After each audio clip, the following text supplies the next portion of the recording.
Welcome back to Civil Wars. I'm William Spaniel, and this lecture is on the responsibility to protect. That's actually the title of an article that I'm linking to in the video description. It appears in Foreign Affairs, which is a policy-oriented journal. So some political scientists like me will read Foreign Affairs, but for the most part, Foreign Affairs is geared toward keeping the policy community, essentially people in Washington, D.C. who are in the government, informed about what's going on in the world.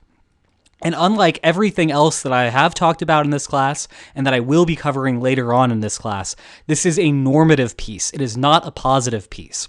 So a normative argument is an argument about how the world should be. So, for example, it is normative to say the United States should intervene in Syria, or the United States should not intervene in Sudan. These are arguments about how you think the world should operate, not how the world operates. In contrast, a positive argument, these are the arguments that we've been covering so far and will be covering in the future, is talking about how the world works. So commitment problems cause wars. That's a positive argument. That's explaining how the world works. Similarly, coordination problems lead to commitment problems. Again, that's not describing how the world should be. That is purely describing how the world is. It's describing the world. That's a positive argument.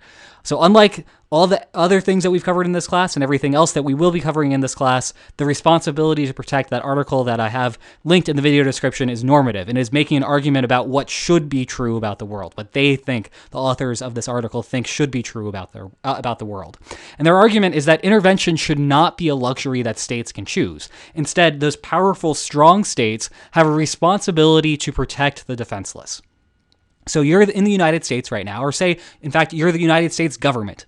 You have a great government that doesn't have all sorts of extractive institutions associated with it. Rather, these institutions are designed to keep the government from extracting from its own population. So you've resolved that problem. You're no longer one of these stationary bandits, but you're a big, powerful country in a world where there are a bunch of stationary bandits all over the place. So there are a lot of countries out there in the world that are still operating under this stationary bandit mechanism, this archetype where you are set up as the government and your goal as the government is not to do good things for your people, but rather to steal from them as much as possible.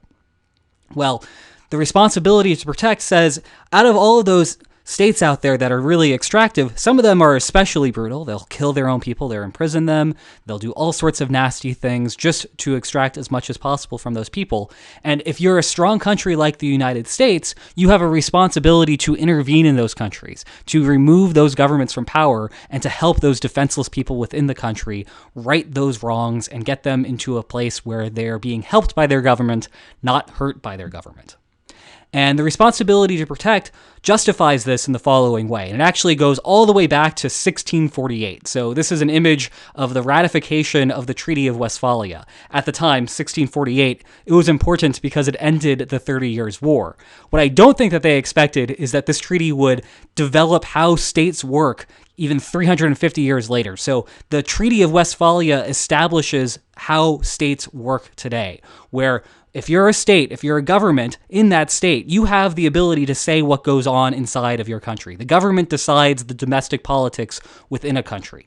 And that government does not have the ability to say how domestic politics are going to work in another country. So if you're the government of the United States, all you get to control is what's going on inside the United States. You don't get to control what's going on in Canada or Mexico or anywhere else. Now, of course, this system of sovereignty, as it's called, isn't followed always. This is a norm. It's not a universal rule. So the United States does, in fact, like to meddle in other countries' domestic politics. And, we're actually seeing Russia doing that right now in Ukraine. But by and large, states follow this norm of sovereignty to only care about their own domestic politics and to not be interfering in another state's domestic politics. So we have this important norm out there to follow this rule of sovereignty. The way that the responsibility to protect justifies intervening in someone else's sovereignty, to interfere with someone else's sovereignty, is that it's not actually a right. You as a government do not have an unalienable right or an inalienable right to be the sovereign entity of your country. Rather, sovereignty is a responsibility to be protective of your own. If you're a sovereign country, if you're a sovereign government, you don't have this right to do whatever you want within your country. You don't have a right to be an especially brutal stationary bandit. Rather, you have a responsibility to do good things for your people. And so if you do not live up to this responsibility to protect your own, then you do not have the right to be sovereign anymore. And so a state, a big powerful state like the United States, has the right to remove you as a sovereign, even though this is interfering with your own domestic politics. It's because you no longer have this right to sovereignty because you're being so abusive. So states that are powerful should be willing and should have the legal reason and the legal right to be interfering in states where we have these stationary bandit setups that are being very aggressive and being very extractive and being very oppressive and brutal to their own people. So that's the argument of the responsibility to protect. Now, obviously, we don't actually see all that much intervention going on in the world, and that's going to be the task of the next lecture, to explain why, despite the fact that maybe we do have this legal right to intervene in places where bad things are going on, why don't we see more intervention occurring on the international system? All right, hope you enjoyed this. Hope to see you next time. Take care.